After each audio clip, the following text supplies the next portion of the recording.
السلام علیکم، سب کیسے ہیں؟ امید ہے خیریت سے ہوں گے۔ تو چلیں پھر شروع کرتے ہیں آج کی سٹوری۔ یہ ایک بہن کی کہانی ہے، ایک عورت کی کہانی ہے، اور وہ خود اپنی زبانی سنا رہی ہے۔ وہ کہتی ہے کہ میں 7 بہن بھائیوں کی بہن ہوں۔ 6 بھائی اچھے عہدوں پر پہنچے، مگر 7ویں کو شاید کسی کی نظر لگ گئی۔ جو میرا سب سے زیادہ ہمدرد اور محبت کرنے والا بھائی تھا، وہ زندگی کی دوڑ میں پیچھے رہ گیا۔ میرے بھائی کا نام زمان تھا اور میرے بعد وہ دوسرے نمبر پر تھا۔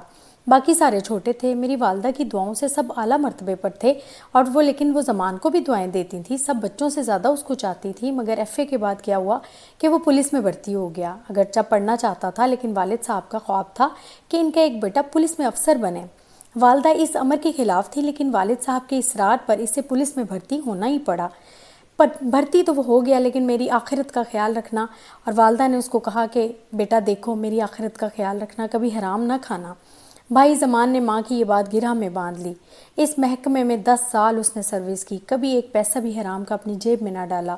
والدہ کی وفات کے بعد بھائی نے ماں کی جدائی سے دل برداشتہ ہو کر ملازمت سے استعفیٰ دے دیا۔ اپنی ایمانداری کی وجہ سے بھائی کہیں بھی 8-9 ماہ کسی ایک جگہ ٹک کر کام نہ کر سکا۔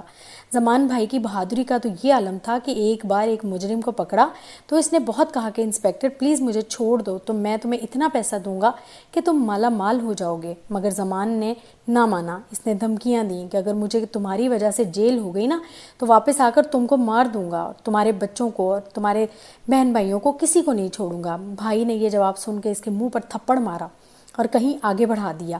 6 ماہ بعد زمان کا ٹرانسفر ہو گیا، لیکن ایک دن وہ مجرم آزاد گھومتا ہوا اسے نظر آیا۔ اس نے صرف اتنا کہا، انسپکٹر میں نے بہت پولیس والے دیکھے ہیں، لیکن تم جیسا نہیں دیکھا۔ میں تمہارا احترام کرتا ہوں، کبھی کوئی کام پڑے تو مجھے بتانا، بس تم اپنے آپ کو ٹھیک کر لو۔ بھائی نے اس کو یہ جواب دیا۔ کچھ عرصے بعد وہ مجرم پولیس مقابلے میں مارا گیا۔ بھائی نے ماں کو واقعہ سنایا تو ماں کے منہ سے بے اختیار نکلا، اے اللہ، ہر ماں کو ایسی ہی اولاد دینا جیسی میری اولاد ہے۔ اللہ جانے وہ کس بد نصیب ماں کی اولاد تھی، اللہ اس کی مغفرت کرے۔ میری ماں ایک نرم مزاج کی خاتون تھیں۔ جب بیٹے کسی خطرے میں گر جاتے وہ سجدے سے سر نہ اٹھاتی، مگر ان کو فون پر وہ ہر بار یہی کہتی تھیں کہ بیٹے قدم پیچھے نہ ہٹانا، بہادری دکھانا، بزدلی نہیں، ورنہ اپنا دودھ نہیں بخشوں گی۔ امی جان ہر وقت وضو کی حالت میں رہا کرتی تھیں اور کہتی تھیں کہ میں ہر لمحے اپنے بچوں کی عافیت اللہ سے مانگتی ہوں اور دعائیں کرتی ہوں، اسی لیے تو میں وضو کی حالت میں رہنا چاہتی ہوں۔ مجھ سے کہتی تھیں کہ میں ہر لمحے اپنے بچوں کی عافیت ہی مانگا کروں گی اور دعا ہی کرتی ہوں، اور اسی لیے میں وضو کی حالت میں رہتی ہوں، اور اللہ تعالیٰ میری دعاؤں کے صدقے میں ان کو کامیاب کرے۔ اور اکثر وہ مجھے کہتی ہیں کہ بیٹے تیرے بھی 3 بیٹے ہیں، اگر تو انہیں اعلیٰ عہدوں پر دیکھنا چاہتی ہو نا، تو انہیں بہادر بناؤ اور ہمیشہ ان کو وضو کی حالت میں رہنے کی کوشش کیا کرو۔ باوضو ہو کر دعائیں جب مانگی جاتی ہیں نا تو وہ قبول ہو جاتی ہیں۔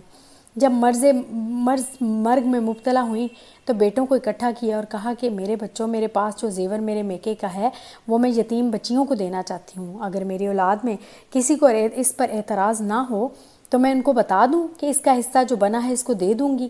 ہم 8 بچوں نے یک زبان ہو کر جواب دیا، ماں آپ ضرور اپنا زیور یتیم بچیوں کو دے دیجئے، ہم میں سے کسی کو کوئی اعتراض نہیں، نہ ہم میں سے کوئی آپ سے اس کو مانگے گا۔ پھر انہوں نے کہا کہ یتیم خانے میں موجود 4 بچیوں کی شادی کے انتظامات ہو رہے تھے، انہوں نے یہ زیور ان کو دے دیا۔ میرے 6 بھائیوں کی شادی ہو چکی تھی، ایک زمان ہی صرف باقی تھے۔ امان ان کے لیے لڑکی کی تلاش کر رہی تھی، مگر زندگی انہیں مہلت نہ دی۔ بھائی کو تو ان کی وفات سے ایسا دھچکا لگا کہ دنیا کی ہر چیز سے ہی دل اچاٹ ہو گیا۔ انہوں نے ایون نوکری بھی چھوڑ دی۔ ان کے اعلیٰ افسر نے کہا کہ ایسی بے وقوفی نہ کرو، مگر وہ نہ مانا۔ مجھے بھائی پر بہت ناز تھا۔ میری شادی کے بعد والد نے اس سے منہ موڑ لیا۔ دوسری شادی کے بعد وہ ایک سنگ دل باپ بن گئے تھے۔ زمان سے کہا کہ تم نے نوکری کیوں چھوڑی؟ اب اس گھر سے نکل جاؤ، جہاں چاہے رہو۔ زمان گھر سے چلا گیا، مگر استعفیٰ واپس نہ لیا۔ یہ نوکری ان کے مزاج کے خلاف تھی۔ اماں کی لاج رکھنے کے لیے جب تک زندہ رہی ملازمت سے جڑے رہے، مگر ناراض نہ ہو۔ ماں کو والد صاحب کا بیٹے کے ساتھ ناراض ہونا گوارا نہ تھا۔ جب مجھے پتہ چلا کہ زمان کو ابا جان نے گھر بدر کر دیا ہے تو میں نے اماں کے واسطے دے کر انہیں اپنے گھر بلایا۔ جب وہ آئے تو مگر کہا کہ 3 دن سے زیادہ تمہارے گھر نہیں رہوں گا، تم شادی شدہ اور شادی شدہ بہن کے گھر رہنا اچھی بات نہیں۔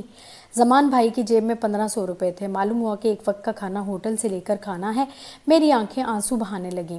اماں کی محبت اور اس بیٹے سے اس کی ناز برداریاں یاد آنے لگیں۔ وہ خانسامہ سے کہہ کر ان کی پسند کے کھانے بنوا کر کمرے میں رکھتی تھیں۔ نوکر سے کہتی تھی کہ ہیٹر رکھ دو، ویر آئے گا تو کھانا ٹھنڈا ہو جائے گا تو وہ گرم کر سکے گا۔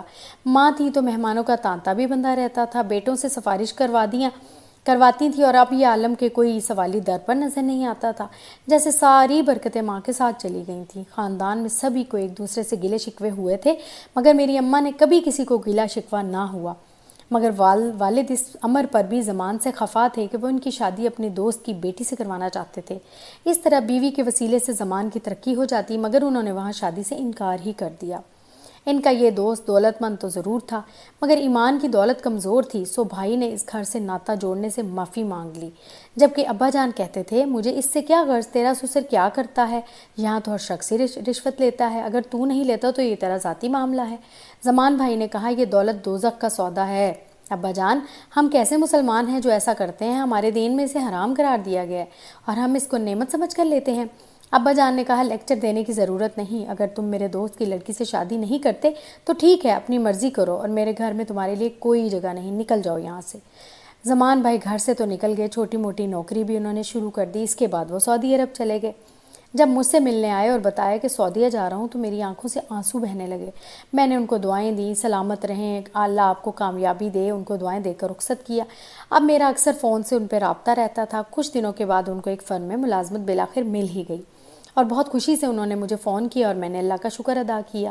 اب میں نے ان کو کہنا شروع کر دیا کہ بھائی پلیز اب شادی کر لو، مگر اس نے انکار کر دیا۔ وہ مسلسل انکار کر رہا تھا، مگر مجھے اس کی طرف سے فکر رہتی تھی۔ آخر کار کیا ہوا، ایک دن میرے بھائی نے مجھے فون کر کے بتایا کہ میں نے شادی کر لی ہے، اور جیسے ہی میں نے یہ خبر سنی تو مجھے بہت خوشی ہوئی۔ میں نے اللہ تعالیٰ کا شکر ادا کیا اور اپنے بھائی کے لیے مزید دعائیں کرنے لگی۔ تو یہ تھی آج کی سٹوری، اور اس کے بعد ہم سٹوری کو ختم کرتے ہیں۔ اللہ حافظ۔